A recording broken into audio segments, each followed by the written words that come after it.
semuanya, terimalah salam Buddhis dari Lao Shufeni, Namo Amitabha.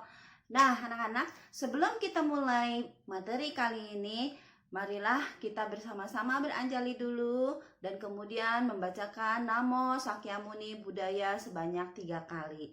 Pejamkan matanya ya. Yuk kita mulai. Namo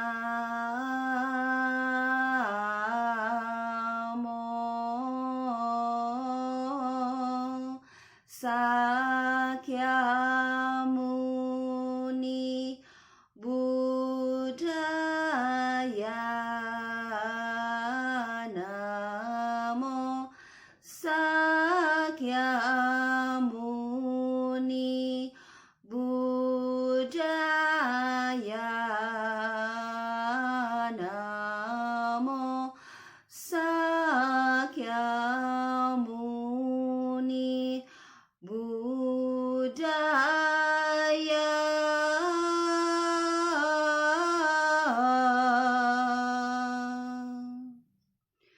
Oke, mari kita mulai materi kali ini.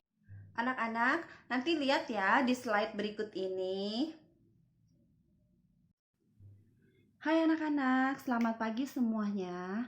Pada hari ini, Lao Shufeni akan membahas mengenai masih di bab 2, yaitu mengenai identitas agama Buddha. Dan ini adalah subtemanya, yaitu mengenai hari-hari raya agama Buddha. Nah, kita lihat ya, apa itu hari-hari raya agama Buddha, ada apa aja sih? Nih, kita lihat ya. Hari raya agama Buddha yaitu ada 4. Apa aja nih Laoshe? Ada 4 itu. Yang pertama adalah Hari Raya Trisuci Waisak. Kemudian yang kedua adalah Hari Raya Katina. Dan yang ketiga adalah Hari Raya Asada. Kemudian yang keempat adalah Hari Raya Maga Puja. Kita bahas satu persatu ya. Langsung bahas yang pertama dulu. Ini yang sering kita lakukan,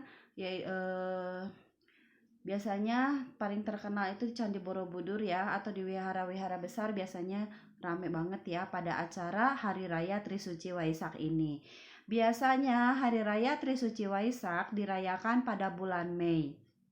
Nah, Hari Raya Trisuci Waisak itu memperingati apa aja sih? Tri itu ada 3 ya, Tri itu 3. Nah, Trisuci Waisak itu merayakan 3 peristiwa penting di bulan Waisaka secara bersamaan ya. Nah, yang pertama yaitu kelahiran Pangeran Siddhartha di Taman Lumbini. Ini anak-anak bisa lihat gambarnya. Nah, ini Pangeran Siddhartha dengan ajaib. Ketika beliau lahir, Pangeran Siddhartha dapat melangkah sebanyak 7 kali. Nah, waktu saat itu juga dari langit turun bunga-bunga yang begitu harum sekali. Nah, waktu beliau di langkah yang ke-7, kemudian Pangeran Siddhartha mengangkat jari telunjuknya ke atas. Dan Pangeran Siddhartha mengatakan, "Inilah kelahiranku yang terakhir. Tidak akan ada lagi kelahiran bagiku." Nah, kemudian kita lihat peristiwa yang lainnya ya. Peristiwa yang kedua yaitu adalah Pangeran Siddhartha menjadi Buddha di bawah pohon Bodhi di Taman Rusa Isipatana. Nah, kemudian peristiwa yang ketiga adalah Buddha Parinibbana atau meninggal di bawah pohon sala yang kembar di Kusinara. Kita lihat gambarnya. Nah, ini gambar Buddha ketika Parinibbana. Ketika Parinibbana Buddha, sebelumnya beliau menyampaikan dharma untuk para muridnya, dan ketika beliau wafat itu dari langit keluar bunga-bunga yang begitu harum semerbak. Itu bunganya tidak ada di dunia ini. Nah, itu bunga-bunga dari surga ya, dari atas turun. Nah, ini waktu waktu Buddha Parinibbana dihadiri oleh para arahat, murid-muridnya Sang Buddha, kemudian oleh para dewa dan juga oleh bodhisatwa, hadir semua untuk memberikan penghormatan terakhir kepada Buddha Sakyamuni. Nah ya, itu adalah Trisuci Waisak. Kemudian Lao She akan membahas mengenai Hari Raya Asada. Nah, Hari Raya Asada ini biasanya diperingati pada bulan Juli. Hari Raya Asada itu memperingati khotbah pertamanya Buddha.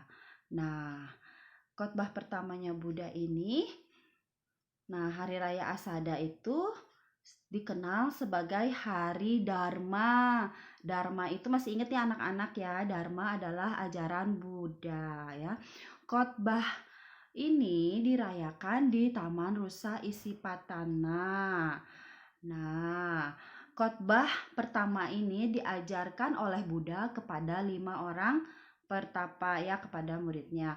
Asada juga memperingati berdirinya agama Buddha. Nah, kita lihat ya gambar di samping, itu ada gambar 5 orang pertapa. Nah, siapa aja namanya? Yang pertama adalah Kondana, yang kedua Mahanama, yang ketiga Asaji, yang keempat Badia, yang kelima Wapa. Kalau dalam ini kalau anak-anak lihat ada tulisannya yang dari V kayak gitu, kita bacanya jadi W ya, jadi W bacanya ya. Vihara, kita bacanya bukan vihara tapi wihara ya. Jadi kalau V itu dibacanya W ya. Kalau anak-anak kebaktian Sansekerta pun sama ya, bacanya kalau yang ada tulisannya V gitu dibacanya W ya. Oke, lanjut ya. Kita lanjut ke hari raya berikutnya, yaitu Hari Raya Katina. Hari Raya Katina biasa kita peringati di bulan ke-7, yaitu jatuhnya pada bulan Oktober. Hari Raya Katina kita biasanya kenal sebagai Hari Sangha. Kenapa? Nah, karena pada hari Katina ini kita merayakannya dengan berdana kepada para biksu atau biksuni. Nah, kita lihat gambar yang di samping, ini ada gambar para biku yang sedang pindapata ya. Nah, pindapata kemudian itu ada umat-umatnya sedang memberikan dana untuk para biku ya. Nah, ini kemudian kita lihat selanjutnya, dana apa aja sih yang dapat kita berikan? Nah, dana yang dapat kita berikan itu bisa berupa 4 kebutuhan pokok. Apa aja? Bisa jubah atau kain ya. Kemudian bisa makanan yang sehat ya, yang tidak bernyawa, makanannya vegetarian ya. Tidak yang daging-daging, bakso dan sebagainya tidak ya, tapi vegetarian semuanya ya. Terus kemudian yang ketiga yaitu obat-obatan untuk kesehatan. Nah, oh iya boleh juga minuman, tapi minumannya juga minuman yang sehat ya, nggak boleh minuman yang memabukkan atau untuk menghilangkan kesadaran, itu tidak boleh, tapi minuman yang sehat boleh ya. Nah, kemudian tadi obat-obatan untuk kesehatan, dan kemudian bisa juga tempat tinggal. Nah, kalau tempat tinggal ini bisa dibangun sebagai caitya atau wihara ya. Nah, kita lanjut berikutnya, ada gambar di samping sebelah kanannya, itu ada seseorang sedang berdana kain atau jubah kepada Buddha. Nah, pada zaman sekarang ini, dana biasanya kita bisa ganti dengan uang yang kita masukkan ke dalam kertas angpau. Ya, biasa anak-anak kalau mengikuti Hari Raya Katina, itu biasa kita mau kasih dananya pakai kertas angpau ya. Nah, itu ya biasa untuk saat ini, sekarang seperti itu ya. Nah, kita lihat kalau biasanya Katina ini jatuhnya di bulan ke-7. Banyak orang bilang bulan ke-7 itu adalah bulannya hantu. Oh, bukan ya. Tapi bulan ke-7 kalau di agama Buddha itu adalah bulan yang penuh bakti. Kenapa Laushe? Karena di bulan ke-7 itu anak-anak berbakti kepada leluhur. Nah, kita sembahyang, kita doakan leluhur kita agar para leluhur kita yang sudah meninggal duluan, kita dapat memberikan supaya mereka dapat terlahir di alam yang lebih baik lagi ya. Nah, kita doakan, kita memberikan persembahan untuk para leluhur kita yang sudah meninggal. Nah, ini kenapa sebabnya di bulan ketujuh ini disebut dengan bulan penuh bakti. Bukan bulan hantu ya, boleh diingat sama anak-anak. Banyak yang bilang, nggak boleh nikah di bulan ketujuh soalnya bulan hantu, nggak boleh di bulan ketujuh nggak boleh sering keluar rumah, banyak hantu. Tidak ya, bukan ya. Di agama Buddha tidak ada seperti itu, oke? Jadi di bulan ketujuh itu adalah bulan yang penuh bakti, di mana kita dapat berbakti kepada leluhur kita yang sudah meninggal. Nah ya, itu bisa anak-anak ingat. Kemudian kita lanjutkan di hari raya berikutnya ya. Hari raya Maga Puja. Nah, hari raya Maga Puja biasanya dirayakan di bulan Februari. Hari raya Maga Puja itu apa, Laoshi? Memperingati apa sih? Nah, hari raya Maga Puja itu memperingati berkumpulnya 1250 arahat. Nah, kita lihat ya. Arahat itu apa, Laoshi? Arahat itu adalah orang yang mencapai kesucian tingkat tertinggi atau disebut sebagai calon Buddha. Nah, ini di bawahnya ada foto-fotonya. Itu ada para arahat yang sedang berkumpul untuk mendengarkan dharma dari Buddha Sakyamuni ya. Nah, kemudian Laosha akan bahas mengenai guru agung. Nah, di dalam agama Buddha ini kita memiliki guru loh. Gurunya agung sekali. Siapakah dia?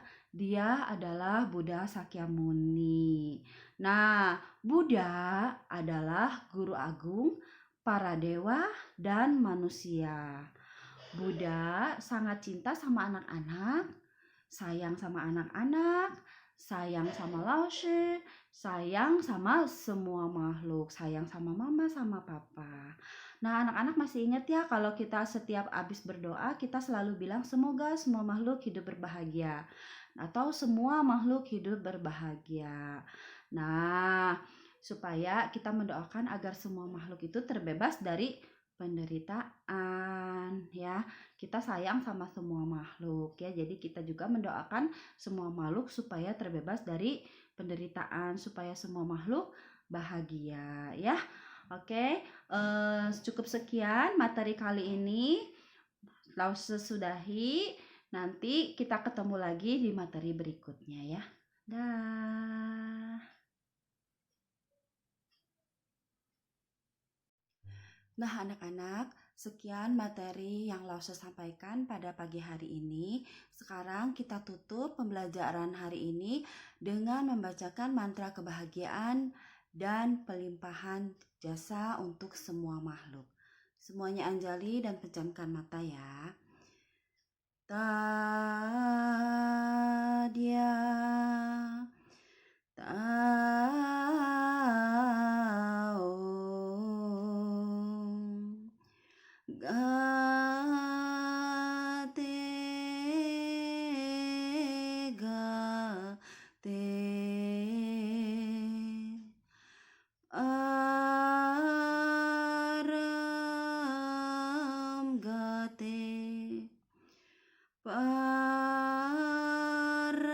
Parasam Gate Bodhi Swaha. Semua makhluk hidup berbahagia. Sadu, sadu, sadu. Sampai ketemu lagi anak-anak. Dadah.